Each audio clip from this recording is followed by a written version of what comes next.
So I finished watching episode 15 of Hamster and Gretel, 15A being For Whom the Bell Tolls, and 15B being An Arthouse Divided.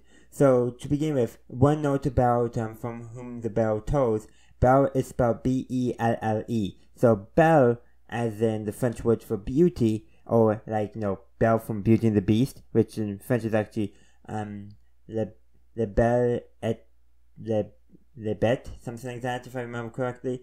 But that's mainly because the antagonist of the episode, the villain, is a social media influencer named Belle, who's running a smear campaign against Hamster and Gretel, all to get clicks, all basically for the online clout.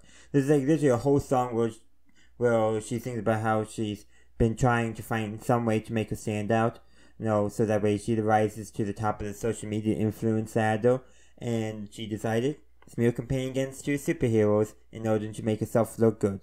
And that's literally what she does. And the episode clearly does have a stance that smear campaigns are a bad thing. And of course it ends on a happy note, obviously. It's revealed to the public that yes, she's just making things up, she's editing things deceptively. But that's something us in the real world do need to be aware of. That many times things on social media may not be what they appear at first glance. So hopefully people are as... this is what I'm going to say. Hopefully people are as bad as this fictional character in their smear campaigns where it's so obvious that they are faked. When it's a false smear campaign, because sometimes some people deserve to be called out for their problems, but that's not a smear campaign. Smear campaigns very much would be a thing of libel and slander. But let's move on to An Arthouse Divided. So basically an advanced screening is given for the movie, and the villain is basically a Arthouse producer, basically, named Arthouse. But basically the idea is basically the pretentious film student type character, who thinks the only good films are those that, they're always filmed in black and white and sepia, and they make no actual sense in the plot, and are actually just boring and nonsense. Well, yeah, he basically takes over the screening of an actual film that people want to see, and locks them in their seat and forces them to, watch his show, or his movie. And guess what? Only one character actually liked it, that being Hamster. Go figure. But it is a very good good episode segment. And I do think it provides some pretty good commentary on the nature of film and all that. And how often many people, especially in more the art house realm, they think that their films are the best things ever.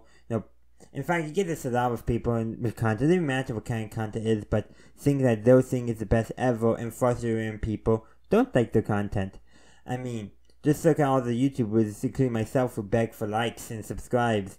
Though that is a little different because that's generally how the YouTube marketplace works. But even still, there are many YouTubers out there who will complain that they don't get a lot of views.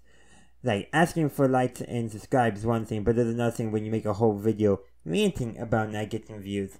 And unfortunately, there are some YouTubers who complain about not getting enough views rather than celebrating those that they do get. But those are just generally my thoughts, the thoughts that this episode brought up. These two episodes are probably, in some ways, the most potent, the most commentary episodes so far of Hamster and Gretel. Perhaps that's just the nature of the villains that they chose to tell, leading to those more opportunities for commentary.